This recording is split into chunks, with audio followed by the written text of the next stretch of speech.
20 years ago, Afghanistan was a country that looked both backward and forward. From still playing buzkashi, the much bloodier precursor to polo brought to Afghanistan by Genghis Khan some 900 years ago, to riding around in helicopters, albeit captured ridiculously dangerous ones. Well, I don't know what else works on this helicopter, but the window works. You definitely can get fresh air, any altitude, any time. There's our fuel tank over there, in case you're wondering. And our seatbelts are nowhere, as you'll see. But that's not so bad because it allows you to stand up really quickly and lift the entire seat up in case you feel so inclined. Yeah, that's our pilot right behind us smoking. Yes, that's his cigarette, which actually, considering he's just a few feet and getting closer every second to the fuel, you might be wondering if that's FAA approved.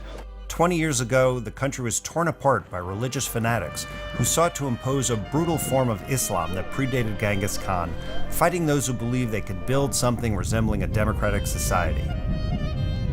It's not that different today. The Taliban still holding most of the countryside, the government, supported by America and other coalition nations, hunkered down in the cities. Last time around, I didn't see that many people. We were up north, in the mountains, where the people are dispersed through smaller towns and farms. This time we're in Kabul, where 8 million Afghans have crowded into the city, doubling its population in just a few years, to get away from the fighting, to find work, to start a new life, to find more freedom, to be whoever they want to be. It's October and the war is intensifying yet again. There isn't a lot of time left before the winter sets in, blanketing everything in snow and cold, and the fighting season will largely be on hold until the spring returns. That's the way it is every year. It might seem strange that a war would pause for the weather, but this is a war, part civil war, part foreign intervention, that has been in the works in one form or another for decades, and the people have learned to get on with their lives around it. It's not war like we're used to, which doesn't let up till the enemy is defeated. This is different. This is war as part of daily life, war without end. Permanent conflict is the central fact of life here, the prime mover and shaker of events. Every aspect of existence is bent to this reality. Let's start with something simple, seemingly inconsequential. Let's talk about traffic. Now, traffic is bad in a lot of places, but there's usually some attempt at order. In cities like Los Angeles or New York, there are just too many cars. Kabul is a whole other issue. It's not just a question of a lot of vehicles pushing and crowding each other. It's that apparently any attempt at organization and order has been abandoned. Traffic goes in every direction. Drivers turn around in the middle of the road, just stop and turn around. And if they have a bodyguard armed with an AK-47, and many people do, the guard jumps out and enforces the about face. Truth be told, my guys did exactly that more than once. There are hardly any traffic lights, a handful of traffic cops, no traffic signs, resulting in a high degree of confusion and danger and, far too often, a complete soul-crushing gridlock. It's an easy metaphor for the entire country, where power and privilege impose their will to the discomfort and disruption of everyone else in this lawless landscape. Afghanistan is held together by spit, glue, and blood, Afghan, American, and others, and an ocean of U.S. money, more than $2 trillion, too much of it wasted, misspent, stolen, lost. Afghanistan is always the same, and it's always shifting. The front line proves that fact. It's not hard to find. Just jump in a car and drive some 30 minutes out of the city. As the city gives way to the countryside, we're entering Taliban territory. We've given up the armored SUV for a couple of old, small sedans, so as not to attract attention. So we're headed out of town to see what's going on closer to the front line, see how people live, see what the story is. We have their scarves because we want to not seem so Western, as we'll pass checkpoints, we'll pass evidently spies who will inform the Taliban. So at some point we're going to really cover up. Not quite there yet, but pretty soon. We make sure to hold our cameras low and inside the car so the light doesn't glint off the lenses and attract the attention of lookouts or snipers. The Afghan government still controls the road, at least in the daytime, but not much beyond that. The road is busy with traffic because goods need to be transported, regardless of the security situation. and both the government and the Taliban rely on these trucks. Finally, we reach a town, and the lines get even more blurred. In spite of a huge army compound just over the hill, an army outpost down the road, the town has been well infiltrated by the Taliban, and the square is considered Taliban Central. We move carefully, even smearing dirt over the windows to further conceal us. A little further up the road and we're there. Those walls there, that's for the bullets because it comes from the Taliban, and that's the front line. And you see they pulled the ranger behind the walls not to be shot. It's not that impressive. No connected trenches, no massive Maginot Line structures, just a series of small outposts, each pretty much on its own, holding its ground. These outposts have been here for several years, maintaining some semblance of control, or perhaps illusion of control, in the midst of a shifting landscape. The outposts are tied to the town and the surrounding homes in a symbiotic way, as our fixer and translator Ahmed Zia Hidare explains. As I told you, that a lot of people who work with the government or pro-government, so they cannot live under the Taliban. So they all moved to that town. You see over there, you see the houses. Those are all houses, residential area. So they now live there. So they work here in the capital, and most of these guys who are in the checkpost, they are police. So they also moved their families to that location. The threat is not theoretical. One soldier who lived with his family in a house just below the outpost, one of those houses right there, was shot dead just the other day walking up the hill to report to duty. The Taliban had been mostly quiet for the past 72 hours, owing to a bombing run by U.S. jets that temporarily cleared the enemy off the mountains. Regardless, Taliban fighters, especially Taliban snipers, announce they're still out there, letting off a shot now and then, and so we keep our heads low when we move to exposed spots. The enemy is never far and the road is clear until the bend, and after that, it belongs to the Taliban.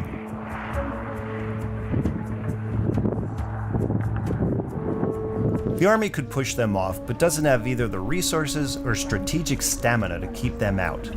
Maybe there's no reason either. After all, if the Taliban don't control this bend, they'll control the next. You could say there's no winning or losing, just surviving. The Afghan military and security forces are comprised of a collision of different units, from the army to the police to paramilitary forces, some better trained, better supplied, better led, many less so. These troops are police and mainly wear their own clothes, in part because of lax standards, in part to more readily blend in with the populace and not be so easily targeted. What's the situation here? فعلا وضعیت دلته څنګه دی؟ فعلا خو وضعیت خرابه ده. وضعیت خرابه ده. خو همدغه نامني ډیره ده. طالبان اوس په زور کې دي. Could they overrun this place? نه ځای نشي نیوای. موږ تر مرګه تر څو ژوندي موږ ورسره جنګیږو. یاره ځو وظیفو ته هم ځو. او دا ډیر دا درې څلور کاله همدلته پراته یو وظیفو ته هم ځو. هر جنګ ته ځو. How often do the Taliban attack you? So یعنی روزمره یا هفته کې جنگونه هم سره کیږي او هر ورځ ټاک ټوک سره کوي. و څو واره جنگ کړه په مونږ نه دي کامیاب شوي او نه کامیابیږي. دا دوه درې واره په دالان د پوسټو باندې ما جنگ وکړ ډیره کلاکه ماته یې وکړه. بل ورځ هم جنگ وکړ 5 پوسټ سره دیوالو سره طالبان پراته وو. تقریبا لپسلی راځي شپږ و قسم شهیدان سي. From this year, we lost like 7 members of our friends here in the fighting. So do they usually attack during the day or at night? د ورځې عملات در باندې کړی کې شپې. دوه واره خو د ورځې وکړه لری په دراسکو په مونږه ډاس کوي. هم د سي واس نه رسیږي چې دا په مونږه جبهي جنگ وکاو نه جبهي جنگ کړه. هم دغه لری په دراسکو کوي. Mostly they attack us on snipers from a far destination.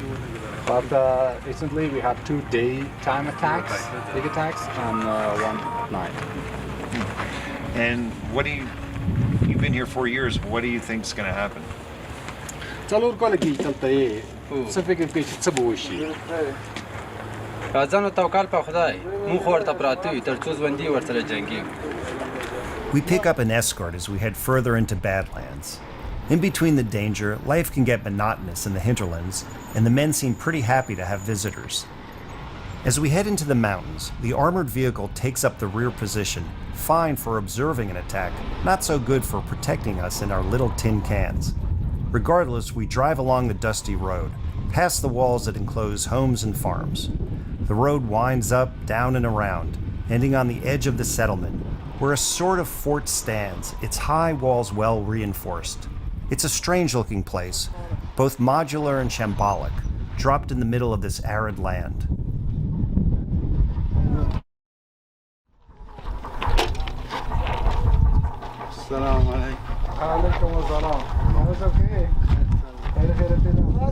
This is the garrison's captain, in charge of 65 police troops. He's thankful the recent airstrikes have caused a break from Taliban attacks, but knows that's all it is, a break.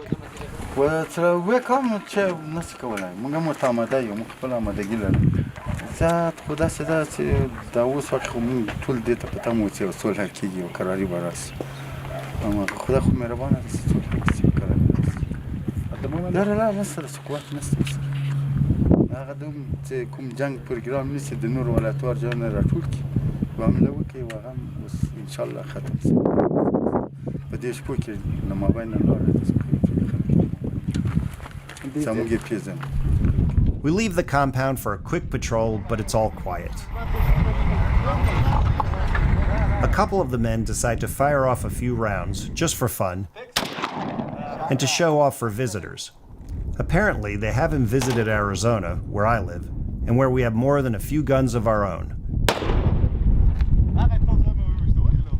A few miles away sits the center of Afghan government military activity in the area. A former U.S. base, now run by the Afghans, is the headquarters of a police special forces detachment, comprised of almost 1,000 soldiers. The lieutenant colonel in command has been fighting for 17 of his 37 years. He's earned a reputation for competence and fearsomeness among both friends and enemies, and, at first glance, is respected and perhaps even beloved by his troops, who are as squared away as he is. Grievously wounded by a bomb during an assassination attempt a few years ago, he walks with a pronounced limp. How do you think things are going right now? نو وضعیت خو دشمن تعرقات داری دشمن خپل کوشش کوي خو ان شاء الله ټول ولسته من اطمینان ورکو چې دشمن د هر قسم اقداماتو د لپاره موږ آمادګي لرو. دشمن د دې توان هم نه لري چې یا ولایت ته سقوط ورکړي یا کوم ولسوالۍ ته سقوط ورکړي. ان شاء الله داسې تشویش نشته.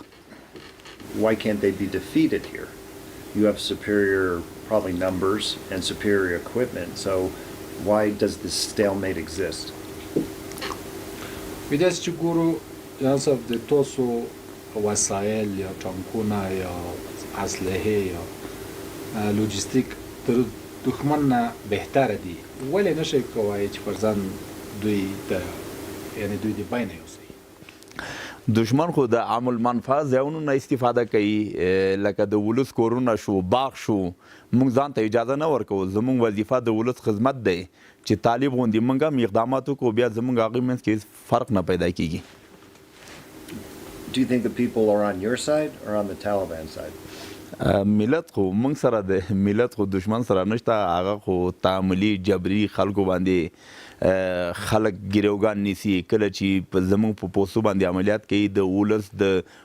If the order was destroy the Taliban, we want to end this war one way or the other, what would you actually do? How would you take them on? نو موږ خو فلال دفاعي حالات کې د زموږ د افغانستان د اسلامي جمهوریت د مسلح قواو سرعلا قماندان په هدایت باندې فعال دفاعي حالات کې یو. که امر وکړي موږ دې ته آماده یو. موږ د دشمن زموږ سلام قوي دی، زموږ مورال هم قوي دی، ولس هم موږ سره دی. انشاءالله دا ستونزه نه لري. خو چون موږ ته داسې هدایت شوی دی چې دفاعي حالات کې اوسیږي، نو رئیس جمهور هدایت سره سم موږ دفاعي حالات کې یو. که دشمن کوم حملات تر سره کوي موږ غاښ ماتونکي جواب ورکوو ورته. Note that every officer, whether commanding a tiny outpost or a battalion, is confident about holding off the enemy and beating them in a fair fight in the field. Perhaps that would be so, except that war isn't about fighting fair, and the Taliban certainly don't play by anybody else's rules. Then again, too often, neither does our side. We say goodbye to the colonel and head back to the city. Once again, we encounter a lot of traffic, pass a lot of checkpoints, and also a lot of dubious-looking characters armed to the teeth. Once again, there are times when we have to cover up and hide our cameras. The Afghan government might be talking to the Taliban in the wake of a deal between the Taliban and the US that set the timeline for American troop withdrawal from the country, but few expect all that to amount to anything more than talk. The front is never far from the city, and I'm not talking about distance. Most civil wars you're familiar with are pretty straightforward. North against the South in the US, Catholics and Protestants in Northern Ireland, the Red Army and the White Army in Russia, Yankees and the Red Sox, Coke and Pepsi, the Roadrunner and Wile E. Coyote. That's not Afghanistan. We do have the Taliban versus the Afghan national government, but that's the tip of a big, bloody iceberg.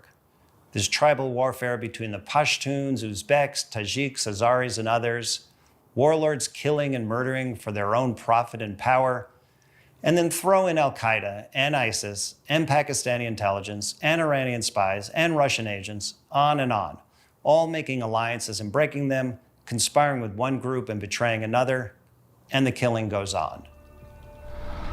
Every day proves the point.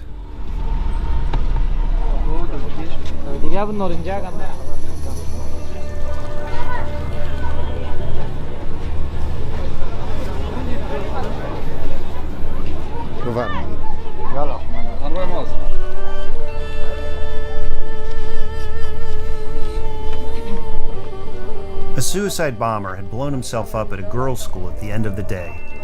By the time we heard about it and got there the next morning, the bodies, 24 of them, had been taken away, along with more than 80 injured, and the cleaning was well underway. He had turned off the main street, encountering the guards at the start of this long alleyway, which leads to different courtyards and school buildings, claiming he was picking up his sister. The guards had searched him, but he had come unarmed, and so they let him pass. Once inside, he suddenly turned around and left, and now outside, he strapped on the vest. The guards, dealing with the rush of students swirling about, and having already checked him, waved him in. Moments later, he blew himself, and so many others, into oblivion. Now all that's left is shattered glass, destroyed classrooms, and bits of blood and flesh. This is a Shia neighborhood, with strong links to Iran through Iranian agents embedded here. Before long, ISIS, an increasingly significant presence in Afghanistan, whose extremist Sunni ideology holds Shia Muslims as one of their many enemies, will claim authorship of the attack. Today, no one knows who or why for sure, though theories abound, ranging from probable to the absurd, the disparity the result of living with unrelenting, pointless violence.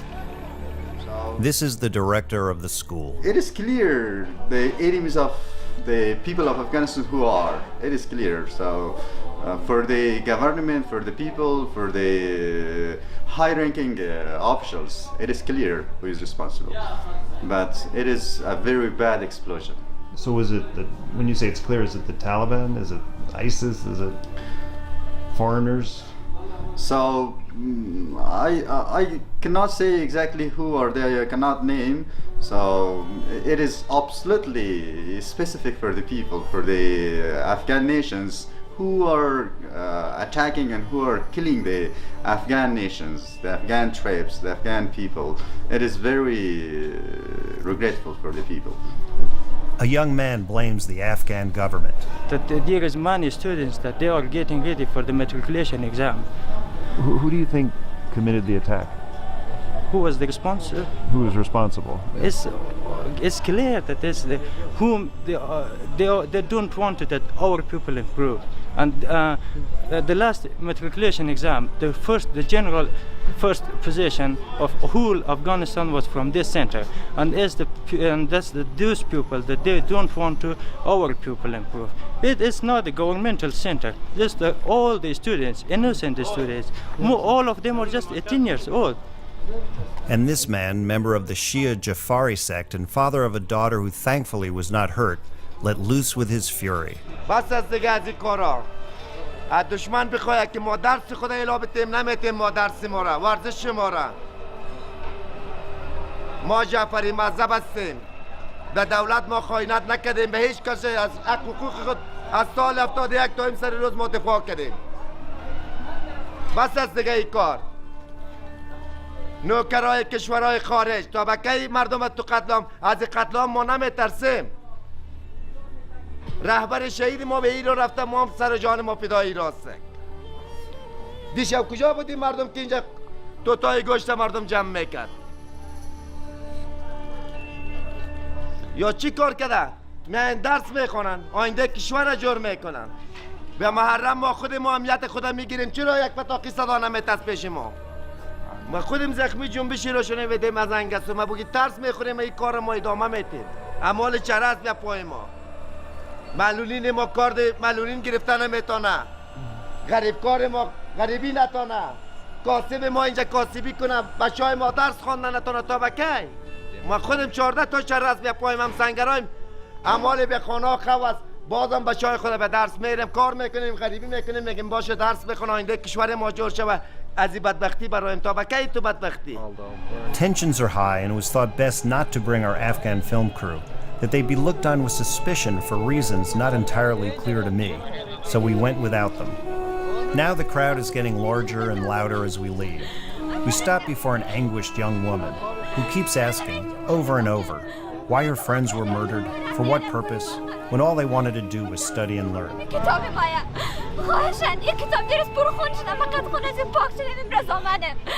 Our driver, waiting on the street, phones Ahmed to tell him we have to leave now.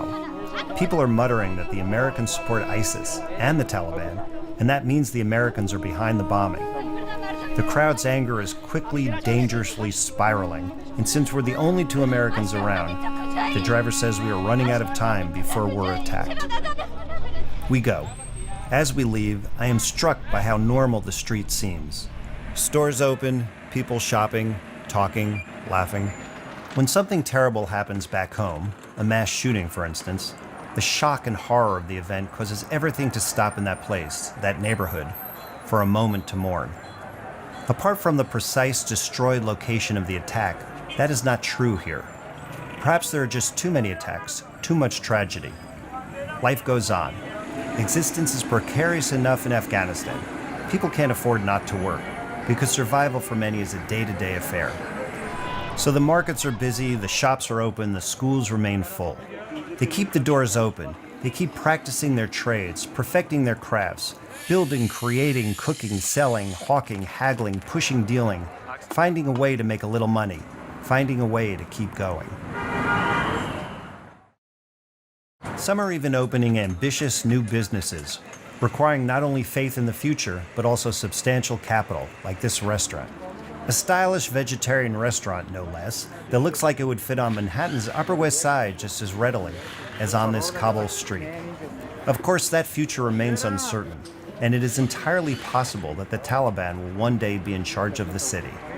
So it's not an unreasonable question to wonder if the owner thinks the Taliban would like his restaurant, and not entirely unexpected that he would answer with some enthusiasm. Like this, when the Taliban is coming out, absolutely they'll like it, because there's the environment we are building, and the other people is all the restaurants also, they are, the people, the human, to be, sitting with family, with friends, relaxing, talking about everything. So that is the place we are making for. This surprisingly optimistic view of the Taliban is in sharp contrast to his opinion of the American role in Afghanistan. We say for other countries, please leave us alone. We can solve our problems here together, because we are Afghan, we are solve each other, we are, doing. But the other countries like US and India and Pakistan, there's many other, Iran and other countries, Russia, and many countries, they are involved this war. We know, but we say for them, please forgive us.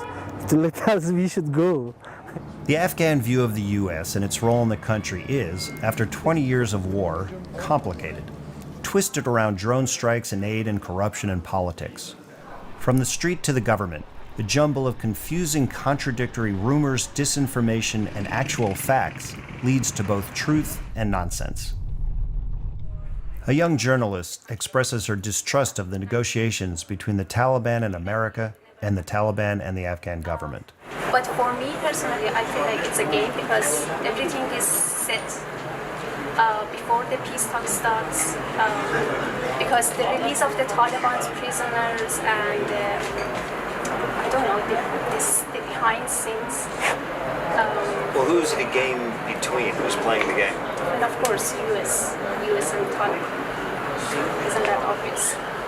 While it wouldn't be the first time the U.S. abandoned an ally, from Laotian tribesmen to Iraqi translators to Kurdish fighters, just for starters, and the U.S. did negotiate with the Taliban without including the Afghan government, the U.S. and the Taliban are not working together to undermine that government, though that might be the result. A member of parliament talking about the toll U.S. drone strikes and aircraft bombings have taken on the people. In military sites like this bombardment, they did, the civilian, they kill civilian, that no Afghan can accept that or it will be acceptable for Afghans. This is the biggest mistakes that from the military side they did. More than 10,000 Afghan men, women, and children, the exact number is unknown, have been killed by drone and airborne strikes. The number of deaths goes beyond any conceivable, acceptable notion of collateral damage. A study in Pakistan showed that only 4% of those killed in U.S. drone strikes had any terrorist affiliation. A former general on the charge that Afghan officials, politicians, business people, and, yes, generals, all participated in the theft of billions of American aid dollars. All the big contract done by foreign companies, most of our company, when they build military bases, big investment, and they take all money back to the countries, the foreign countries. Some of small item will take by Afghan people. This is my experience. While some Americans have certainly participated in the overcharging graft and all the rest that spells corruption, a lot of Afghans, especially a lot in high positions, have gotten rich from stolen U.S. aid. A parliament member providing a more nuanced and detailed explanation of the same corrupt narrative. So after 20 years since 9/11 and since the U.S. has poured billions of dollars into Afghanistan, more money than we spent during the Marshall Plan, why is the situation not stable? Why isn't the economy good? Why isn't the government functioning well? All the money which international community and especially US spend it here in Afghanistan, it was like temporary something. They didn't do any fundamental work here that it should be beneficial for our future and our new generation. Well, I mean, they built schools and hospitals, and didn't they support a lot of businesses? Where are you saying the money went? Some of the money went back to outside the country, and for example, for their employee salary, for their house rent, for their insurance, for those things. And some of the money didn't spend very well because of the security situation. Sometimes when you're implementing the project in the area or province that it's under Taliban, and they're asking for their own tax and profit and those things, from each project they're taking 10% from the total cost. It's too much money. Top to bottom, it's all a mess. Between war and reconstruction over the past 2 decades, the U.S. has spent some $2.5 trillion and lost more than 2,400 soldiers. And Afghanistan remains a country which cannot hold itself together, nor hold off foreign enemies, nor survive without foreign aid. Still, somehow, for the time being at least, Afghanistan endures. We are living since 4 decades in war, and now the nation only hope is peace. If when the peace is here and we have peace, we can live good. And without peace, it's impossible to continue this situation, and it is not acceptable for our people. But I think 2 or 3 years will be just fighting between army and enemies. but slowly will be collapsed that. Is democracy important to you? اگه دموکراسی برای خودت کدام ارزش داره؟ دموکراسی اگر واقعا دموکراسی باشه که ارزش برای نه تنها برای تمام مردم ارزش داره، ولی دموکراسی فقط اسم است در افغانستان. دموکراسی وجود نداره. Democracy doesn't exist in the country. In fact, it's just the name exists, but we don't really have democracy. Of course, it's important for us, but we don't have it. Is it something, do you think most Afghans would fight to preserve? اگه فکر میکنی به خاطر دموکراسی مردم شاید مبارزه کنن، جنگ کنن؟ بله، مردم آزادی را دوست دارن، دموکراسی را دوست دارن. خصوصا مردم افغانستان به خاطر دموکراسی میلیون ها شهید دادن، تلفات دادن. ولی متاسفانه دموکراسی ما برعکس شد، به دست ما نیامد. Of course, many people lost their lives and they paid a big price for it. But unfortunately, so we see that day by day we are losing democracy. Our people like liberty, democracy, but unfortunately we see that every day it's totally going upside down. Back in the middle of the 19th century, amid the glory of the British Empire, Her Majesty's cavalry captain Arthur Connolly dubbed the contest between Great Britain and Russia to control Central Asia, including Afghanistan, the Great Game. The question for today, is it a game that matters? Does Afghanistan matter to anyone but Afghans? Does it still have the kind of strategic value that nations very far away, like the United States, should be willing to fight over? It's easy to make a case that any strip of land, anywhere in the world, possesses prime strategic value to the West, given the right or wrong scenario. Any way you slice it, some places count more than others, and we have to decide where to plant the flag and where to stay away. One thing to remember, in that first round of the Great Game, Britain was run out of Afghanistan and Russia dominated the nations of Kazakhstan, Uzbekistan, Turkmenistan, Kyrgyzstan, and Tajikistan until the Soviet Union collapsed in 1991. And what did they have to show for it? And what difference did it make all those years to the US and the West? Did anyone in Washington, anyone on Main Street, even notice? Did anyone care? You have to run a gauntlet to enter my hotel. Layer after layer after layer of gates and police, private security and soldiers. And if the bad guys should manage to get by all that, and here's something I bet you've never seen in a hotel room before. This bolt. It's kind of the last line of defense in case the bad guys have made their way up and they want to get in your room. That's supposed to stop them. Now, before they used explosives to get in, so maybe it wouldn't work, but it's better than nothing, I suppose. That might sound a little excessive until you know that this very hotel was attacked in 2011 by suicide bombers, killing 21, and then again in 2018, when 5 terrorists descended and murdered 42, going room by room, hunting guests. It's not just this hotel, for no place is guaranteed safe. And so, for example, you have to pass by armed men and 2 metal doors angled to minimize the impact of a bomb to enter a grocery store. Kabul at times has the feel of a besieged city, what I imagine Saigon or Carthage to have been like as the enemy closed in and the abyss appeared. Barbed wire is everywhere, ribbons of wire traversing the metropolis. But that's just the start of defenses. More imposing are the tall, thick concrete walls, guardhouses, electronics, and soldiers.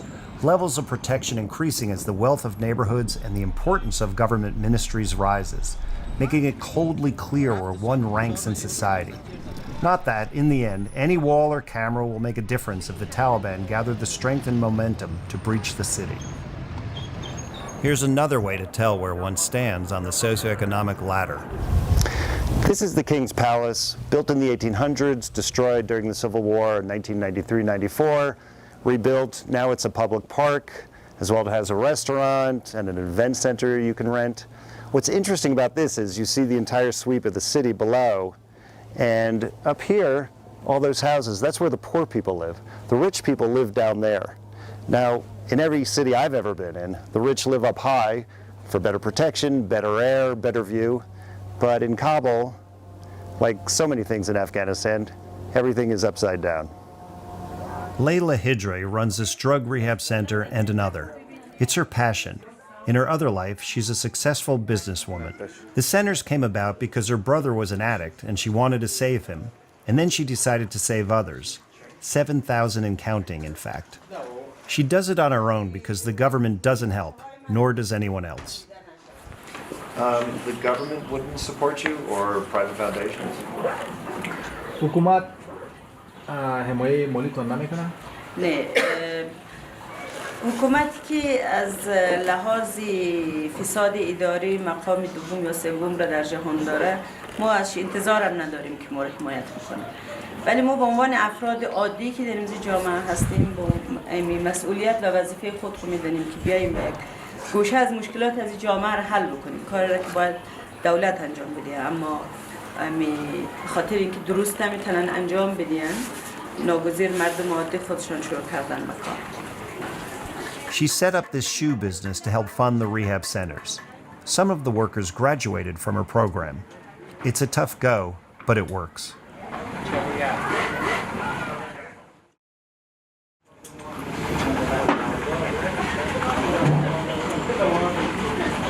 Corruption is a thread that runs through the country, taking many forms, some hidden, some right out front. A trusted source provided this list, which catalogs high-ranking government jobs for sale to the highest bidder. Those interested will shell out anywhere from $500,000 to several million, depending on how much a particular position is worth in graft and theft, with the expectation the new official will get back his investment within 6 months. Accounts of bribes being routinely dispersed via envelopes of cash to members of parliament are commonplace, though many other methods of corruption exist as well. A common racket is to start a noble-sounding nonprofit, recruit or buy thousands of names, forming an impressive voting bloc to deliver to political allies, who then have the government generously fund the nonprofit, money not only going to the top but also flowing to lieutenants to keep the operation going. The scams are endless and overlay society like a heavy blanket, stifling democracy, opportunity, and hope. This high-ranking official is a general by morning and in the afternoon runs his foundation from his Kabul office, which trains young people for jobs.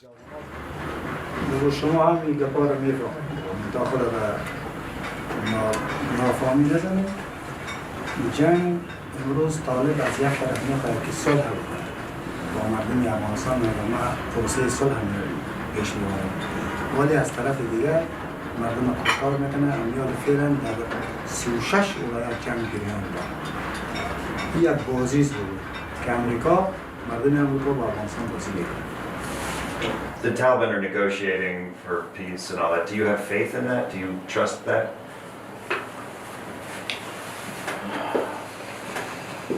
We see what happened. Because during this 40 years, every time all Afghan people will think we will be better, but we never see the better time. So let's say if the negotiations fail, what should the government do? They should fight. Okay, but they've been fighting for 20 years. Then we don't have any other way. And can you really have a functioning democracy in a government when there is so much corruption within the government? Yes, there is corruption in the government, and Afghan people are not happy from this government and from this president because the president gave them a lot of promises that they will make a work and they will bring jobs, then they will bring businesses, and they will support the private sector to create work and job for the people, but they are failed. How do you fix it? Yeah, it's if international community support the government and work with them to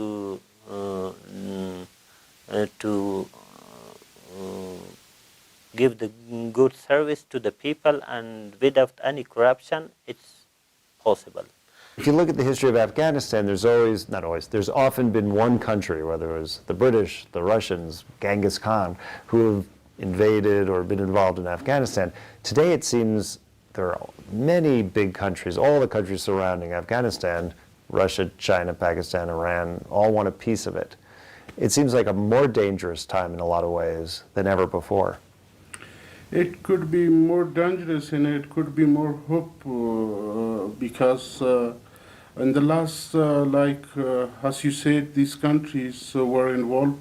Now all the world is involved, and we could that world became on a solution for Afghanistan and they solve Afghanistan problem. That might be the crux of the matter.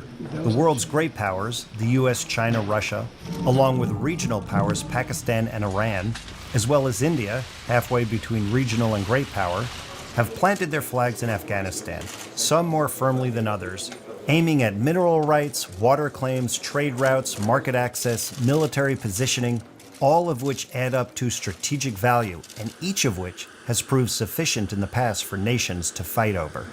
از یک طرف میگه ما پروسه صلح میشینیم مذاکره میکنیم و از طرف دیگه میره 30 نفر جان طفلا را زنها را میگیره در اون جمعی چوبرانه در این سراب میکنه. آیا در اسلام یک نظامیده شده؟ کفر بگو کار انجام نمیده عمل. Afghan army is in better situation right now, and we built our country with help of international community, especially US. But now I think after 2014, slowly will go down because our government management situation, international community support is slowly lost. We lost that. Therefore, most of our checkposts, more our HQ around the country is captured by Taliban. Aside from Pakistan, which countries are working with the Taliban? It could be several countries. We heard about Russia, and also we heard about Iran, that and maybe there is China in some parts, but Afghanistan issue is a kind of now not just belong to Afghanistan or to our neighbor countries. It belongs to the world. Continued instability in Afghanistan presents dangers from terrorists and drug traffickers to all parties. Pakistan and India, always dancing on the edge of war, and nuclear war at that, use Afghanistan as a proxy battleground. Iran and Pakistan each demand access to Afghanistan's rivers. China is digging in Afghanistan's mines, trying to extract copper, cobalt, lithium, and oil worth some $1 trillion. But all that and more is prelude to the heavyweight contest, a sideshow to the growing superpower struggle between China and America, being played out most dramatically, though not exclusively, in the South China Sea. In that battle, every side show suddenly becomes vital, an organic piece of the global life and death clash. Just one example. Politically and militarily, Pakistan and China are increasingly working together in Afghanistan, which could spill over into a united campaign against their mutual opponent, India, all nuclear powers, which could quickly draw in the US and spin out to encompass the rest of Asia. Afghanistan gives America forward air bases in the heart of Central Asia, within striking distance of China, bases that could become the focus in a military escalation between China and America over Taiwan, Pacific sailing lanes, or other hotspots. Afghanistan emerging as an accelerant to war involving the entire world. The people of Afghanistan understand that tomorrow doesn't hold much promise for a brighter day. Perhaps none grasp this better than the young, who are going to inhabit that tomorrow. Are young people optimistic for the future? What do they think their future is going to look like? The people of Afghanistan, for now situation, they really think that their future will be in trouble, in a big trouble, and it will be a big catastrophe for the future of everybody who are living in Afghanistan. This is not what I am saying, but this is the thing that everybody have. Like, the US has been here, and it's because of the US that we have democracy today. We enjoy our rights. And the little safety or security that we have in your tank to USB, and of course our national army. But Afghanistan as a country, I would say, they failed to have to be autonomy. Like they failed to grow up as an autonomy country because of a large number of warlords who were fighting, who still are fighting because of power, gaining powers. And those warlords, each of them belong to a particular ethnic group, starting from Hazara people, Tajik, Pashtun, Uzbek, and many more. In between, it's just innocent people's lives lost. Year by year, day by day. For example, the next moment, I'm not sure whether I'm gonna be alive. Now we are in a bad situation, in the middle of lots of problems. Taliban, ISIS. It's all of this, my idea. I'm a young person, live in Afghanistan, but I have lots of problems. I don't have a normal life. Maybe I can't go from Kabul to Europe with bus with this stuff. Yes. Tattoo or The Taliban would do what to you? What if they saw it? They would cut that. Or as I said, it's a normal thing all of the world, yeah? But in Afghanistan, you don't have the rights of my own body to tattoo or you are infidel, you have to go down. 4 local rappers, each with a small following in Kabul, got together and produced a video, an impressively polished video, expressing their feelings and frustrations. Suffice to say the Taliban would not approve.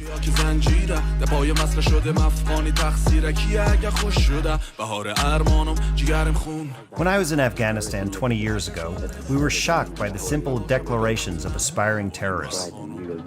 So is he the kind of guy, because he believes so strongly that he'd be willing to, like, let's say, strap a bomb around his stomach and go blow up a bus of school children because that's the right thing to do? Would he do that? اگر مثلا برازی وظیفه داده شود که بوده ما این کارو میکنیم. Scholars, the religious scholars order us, we will do that. Wow, that's a real showstopper. It's hard to think of what to say after that, you know?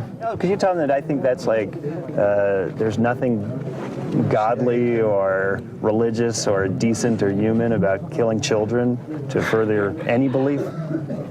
میگه که چیز آیا حکومت خود اعتقادات از یا اطفال اصلا که صحیح صحیح Islam refused to kill small children, but it orders to kill the younger. They can think about. Well, if he's such a big bad soldier, how come he got captured and he didn't die fighting? مقدرات بوده در قسمت مقدرات ما نوشته بود. It was willing of the God, which I captured him. That he threw his gun down, raised his hand, and said, "Please don't shoot me." And that was the gods doing it, or him? You don't have to repeat that. I think we got enough. Thanks a lot, you son of. Those pronouncements almost seem quaint today, as we have since witnessed beheadings, burnings, suicide attacks, mass rape, mass murder, and genocide. Extremist group, more than 1,700 Iraqi soldiers were loaded onto flatbed trucks, then forced to lie face down in a shallow ditch before being executed. The world has turned over many times in 2 decades, and Afghanistan is a place of building and destruction and building again in an endless cycle.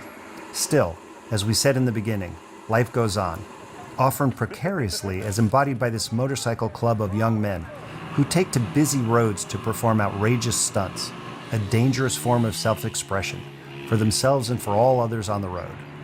Pointless bravado, symbolic of Afghanistan's bent for self-destruction. Afghanistan's fate is to serve as the canvas for others to live out their imperial dreams. Nevertheless, there are those not ready to give up. So this time, I'm not going to leave my country, and I'm not going to stay in my country as those persons that they were stay before, but they didn't do anything. I'm going to live in my country, but I'm going to stand against them if they did the same thing. This is my maybe we would have lots of other young generation in our country that they would do the same thing as I do. If we would get united and if we would work from bottom of our hearts, hopefully the peace will come. Because as a united voice, I wouldn't, I don't think that the Taliban would ever dare to come or take over the country like 1994. I don't have normal life here in my country. When I don't have peace, I will stand. Yes, anybody take my life or dream. So that's it. That's where we're at. The more the world changes, the more it stays the same. The pursuit of power remains the same. Greed remains the same. Jealousy, fear, compassion, hope, all the same. So goes the great game, which is not a game at all, but still a game that has caught Afghanistan in its grip and won't let go. In a just insane world, Afghanistan, with its natural resources and advantageous trading location, would be doing fine, maybe better than fine. But that just insane world would mean there would be no religious nuts, no terrorists, no warlords, no foreign forces, no foreign intrigue. There would be peace and freedom and common sense and decency. That's in a just insane world, a world that does not exist, a world we won't see anytime soon. One final note about that phrase, the great game, and the man who coined it, Captain Connolly. In 1841, he set out to rescue a fellow English officer being held by a dastardly local emir in what is now Uzbekistan. The emir invited the good captain into his stronghold, then threw him in prison along with his compatriot, eventually chopping off both their heads. Something to think about.